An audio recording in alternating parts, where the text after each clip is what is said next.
सबसे पहले सर गोपालगंज के बारे में बताइए। इस दावे के साथ मैं कह रहा हूँ कि कुसुम देवी हो सकता है चुनाव जीत जाए भाजपा मोकामा के बारे में बताइए। बाहुबली है आनंद सिंह, उनके नाम से मोकामा को जाना जाता है। अब कुर्नी के भी चर्चा हो जाए। नमस्कार, आप देख रहे हैं भोजपुरिया बिहार। मैं हूँ सोनाली ठाकुर और मेरे साथ बैठे हैं भोजपुरिया बिहार के डायरेक्टर शैलेश कुमार पांडे। बिहार में अभी कुछ ही महीने हुए हैं नए गठबंधन की सरकार बने हुए।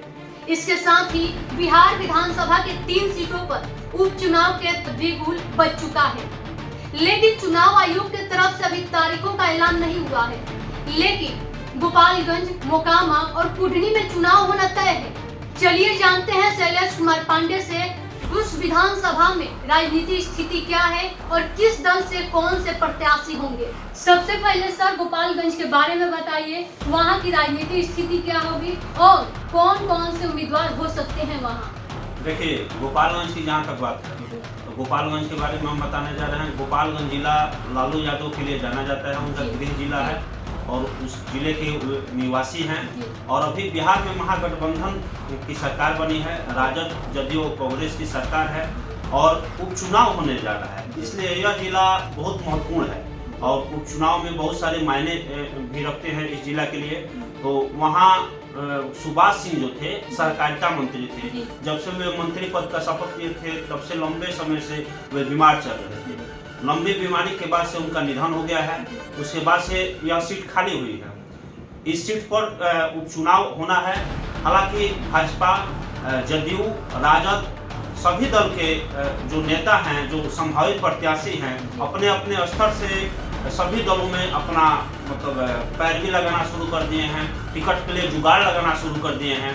ऐसे में जहाँ तक बात आ रही है, अगर भाजपा की अगर हम बात करें तो भाजपा से कुसुम देवी का चुनाव लड़ना लगभग तय हो चुका है। इसके पीछे कारण है कि सुभाष सिंह जो थे 2005 से लगातार वो विधायक चुने गए हैं, 5वीं बार विधायक चुने गए हैं। चाहे बिहार में महागठबंधन की से लड़ाई क्यों न हो या बीजेपी के साथ अलायंस क्यों न हो, लेकिन सुभाष सिंह लगातार जीत रहे हैं। 2015 में नीतीश कुमार राजद और जदयू के साथ अलायंस हुआ था और चुनाव लड़े थे बिहार के सभी सीटों पर। उस समय भी सुभाष सिंह ने अपना जीत दर्ज किया था। तो इसलिए इस बार भी उनके निधन के बाद जो सीट खाली हुई है, तो भाजपा के बहुत सारे लोग हैं, सुभाष सिंह को जो चाहने वाले लोग हैं, वो लोग मांग कर रहे हैं कि उनकी पत्नी कुसुम देवी को भाजपा अपना प्रत्याशी बनाए। हालांकि अगर इसकी बात किया जाए, प्रत्याशी की बात किया जाए, तो बिहार के जो भाजपा के प्रदेश अध्यक्ष हैं संजय जायसवाल अभी कुछ दिन पूर्व उनके घर जाकर और ये कंफर्म कर चुके हैं कि आप ही बीजेपी से चुनाव लड़िएगा। और उनके कंफर्मेशन के बाद से कुसुम देवी माँ खामे वाली के दरबार में पूजा करने के बाद से लगातार तूफानी दौरा अपना शुरू करती है, लोगों से जनसंपर्क कर रही है। जनसंपर्क के दौरान लोगों का अपार भीड़ समर्थन उन्हें मिल रहा है, क्योंकि उनके साथ एक सेंटिमेंटल वोट है। चूँकि उनके पति का निधन हुआ है, घर की महिला है, घर के चौखट से बाहर निकले हुई है, तो उनके साथ एक सेंटिमेंटल वोट जुड़ रहा है और वो लगातार क्षेत्र की दौरा कर रही है।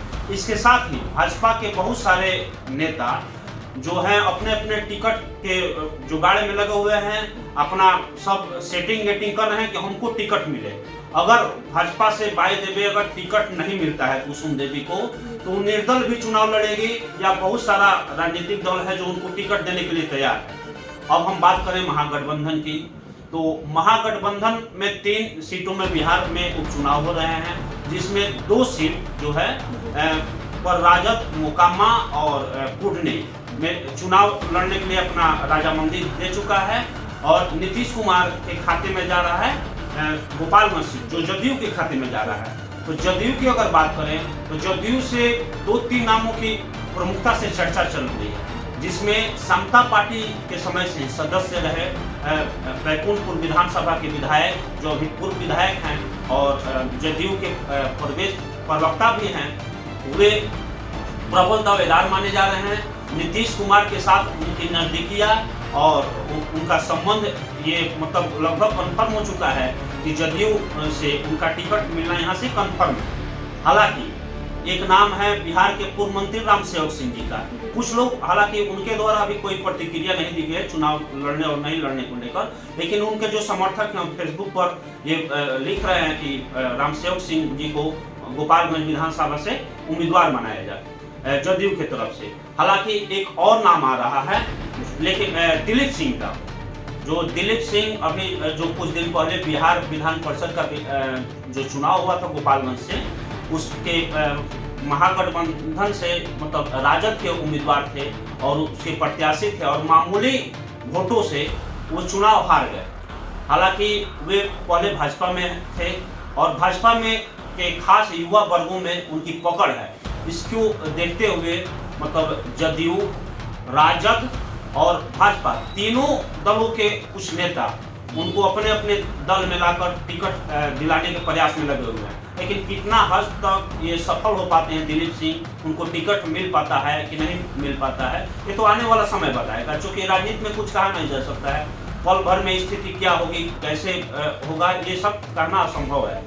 तीसरा नाम है एक साधु यादव का, क्योंकि 2020 का जब विधानसभा का चुनाव हुआ था तो उस समय अब्दुल गफूर जो बिहार के पूर्व मुख्यमंत्री थे, उनके पोते हैं आसिफ गफूर, उनको कांग्रेस ने गोपालगंज से अपना प्रत्याशी बनाया था। लेकिन साधु यादव जो तेजस्वी यादव के मामा हैं, लालू यादव के साला हैं, वो बसपा से चुनाव लड़े थे और दूसरे स्थान पर थे, जबकि कांग्रेस वहां पर तीसरे स्थान पर थी। और दूसरे स्थान पर होने के नाते वे लगातार मतलब इस बार भी विधानसभा का चुनाव लड़ने का दावा कर रहे हैं। और दावा करे क्यों नहीं, क्योंकि सुभाष सिंह के साथ उनकी टक्कर थी। हालांकि टक्कर में वोटों का मार्जिन काफी ज्यादा था, मतलब 20,000 28,000 के आसपास लगभग वोट से सुभाष सिंह ने जीत दर्ज की थी। लेकिन बसपा से चुनाव लड़कर उन्होंने दूसरा स्थान लाया था, इसलिए उनकी दावेदारी भी वहां से प्रबल मानी जा रही है। हो सकता है कि साधु यादव भी वहां से चुनाव लड़े। हालांकि कुछ दिन पहले मुकेश सहनी जो हैं वीआईपी पार्टी के अध्यक्ष, वो भी कह चुके हैं कि हम तीनों सीटों पर अपना उम्मीदवार उतारेंगे। तो मुकेश सहनी भी बातों बातों में कह दिए कि साधु यादव हमारे उम्मीदवार हो सकते हैं। ये भी संभव है कि साधु यादव वीआईपी पार्टी से आ सकते हैं। तो वहाँ पे मल्लाहों का, चूंकि गंडक नदी का क्षेत्र पड़ता है और वहाँ पे मल्लाह जाति की भी अच्छी खासी संख्या है। और गोपालगंज विधानसभा से साधु यादव विधायक भी रह चुके हैं कई दफा और उनका अपना एक स्पेशल पकड़ है क्षेत्र में, उनके अपने कार्यकर्ता हैं। इस नाते वे भी चुनाव, अगर वे चुनाव लड़ेंगे तो वहाँ का चुनावी जो गणित होगा वो बिगड़ जाएगा। हालांकि अगर जदयू से अपना प्रत्याशी वहां से मंजीत सिंह को लगभग माने उनका बनना तय हो चुका है और मंजीत सिंह ही जदयू के उम्मीदवार होंगे, ये भी तय है। जो अंदरूनी जो राजनीतिक सूत्र हैं ये बता रहे हैं। तो अगर साधु यादव आते हैं तो मतलब मंजीत सिंह और कुसुम देवी जो सुभाष सिंह की पत्नी है, अगर वो चुनाव मतलब लड़ती तो कांटे की टक्कर होती और कुछ भी कहा नहीं जा सकता है। लेकिन अगर साधु यादव आएंगे तो ये लड़ाई हो जाएगी वहां त्रिकोणीय और खेल बिगड़ सकता है। अब समय परिस्थिति किसके पक्ष में जाएगा ये कहना मुश्किल हो जाएगा। और उस परिस्थिति में साधु यादव के आ जाने के बाद से कुसुम देवी का जो पलड़ा है वो भारी हो सकता है और कुसुम देवी चुनाव हो सकता है जीत भी जाए, क्योंकि जो महागठबंधन है उसके वोटों का बंटवारा वहां स्पष्ट दिख रहा है। इस दावे के साथ मैं कह रहा हूं कि कुसुम देवी हो सकता है चुनाव जीत जाए भाजपा के बल पर। ये है गोपालगंज की मतलब वर्तमान स्थिति। अच्छा सर, अब मोकामा के बारे में बताइए। देखिए मोकामा जो सीट है काफी चर्चित सीट है और वीआईपी सीट है और बिहार का एक चर्चित सीट जो बाहुबली हैं अनंत सिंह, उनके नाम से मोकामा को जाना जाता है। और बिहार में लगातार चर्चाओं में अनंत सिंह रहे हैं और अनंत सिंह ने वहां से निर्दलीय भी चुनाव जीता है। तो मोकामा की अगर बात करें तो मोकामा से हालांकि जदयू का जो अलायंस हुआ है तो ललन सिंह का जो खेमा है वो अनंत सिंह की उम्मीदवारी पर, हालांकि अनंत सिंह को कोर्ट ने सजा दिया है और सजा होने के बाद से उनकी सदस्यता रद्द हो गई है। तो अनंत सिंह ने यह ऐलान किया है कि उनकी पत्नी जो है नीलम देवी वो प्रत्याशी होगी उनकी जगह पर। तो उनका काट के लिए जो है सो वहाँ पे भाजपा अपना उम्मीदवार तलाश रही है और भाजपा ऐसे उम्मीदवारों के तलाश में है जो वो बाहुबली को चुनौती दे सके, जो जिताऊ हो, टिकाऊ हो। मतलब दोनों सेंस कहने का मतलब है कि अनंत सिंह एक बाहुबली छवि है, उनके सामने चुनाव लड़े और मजबूती के साथ लड़े और जीत सके। लेकिन अभी ऐसा कोई उम्मीदवार सामने नहीं आया है। हालांकि मोकामा की बात करेंगे तो मोकामा से जो है भाजपा के एक नाम आ रहा है रामाधार सिंह, उनकी चर्चा जोरों पर चल रही है। लेकिन अभी कुछ दिन जो पहले भाजपा के प्रदेश अध्यक्ष वहां बैठक किए थे, उस बैठक में उनको मंच पर ही चढ़ने नहीं दिया गया, तो इससे ये स्थिति स्पष्ट नहीं है। दूसरा नाम आ रहा है नालिनी सिंह उर्फ ललन सिंह। तो लालनी सिंह उर्फ ललन सिंह जो हैं, उनका भी बहुत अच्छा प्रभाव है उस क्षेत्र में और पिछले चुनाव वो मोकामा से लड़े थे, उनका वोटरों पर प्रभाव है।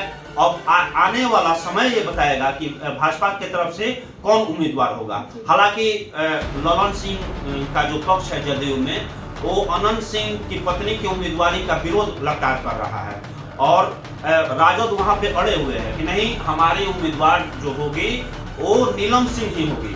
क्योंकि राजद को चाहिए कि जिताऊ उम्मीदवार चाहिए।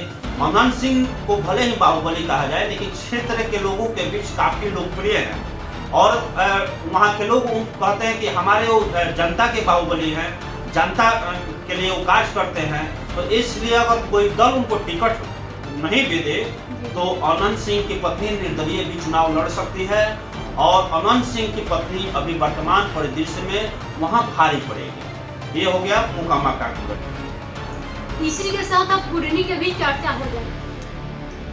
कुडनी से जो थे राजद के विधायक अनिल कुमार सहनी थे और वो एलटीसी जो घोटाला हुआ है टिकट बंटवारे को लेकर, उन पर आरोप लगा और उसमें वो दोषी करार दिए गए हैं।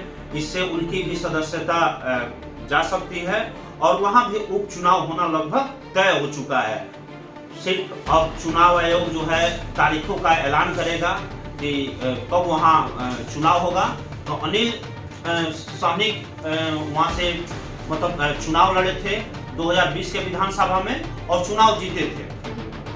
तो राजद की तरफ से अभी अगर वहां बिहार के राजनीति में सबसे बड़ी बात होती है जाति की, और अगर जातीय बहुलता देखा जाए तो वह क्षेत्र मल्लाह के साथ कुशवाहा बाहुल है। अगर सवर्ण की बात की जाए तो उस क्षेत्र में भूमिहारों का भी अच्छा खासा प्रभाव है।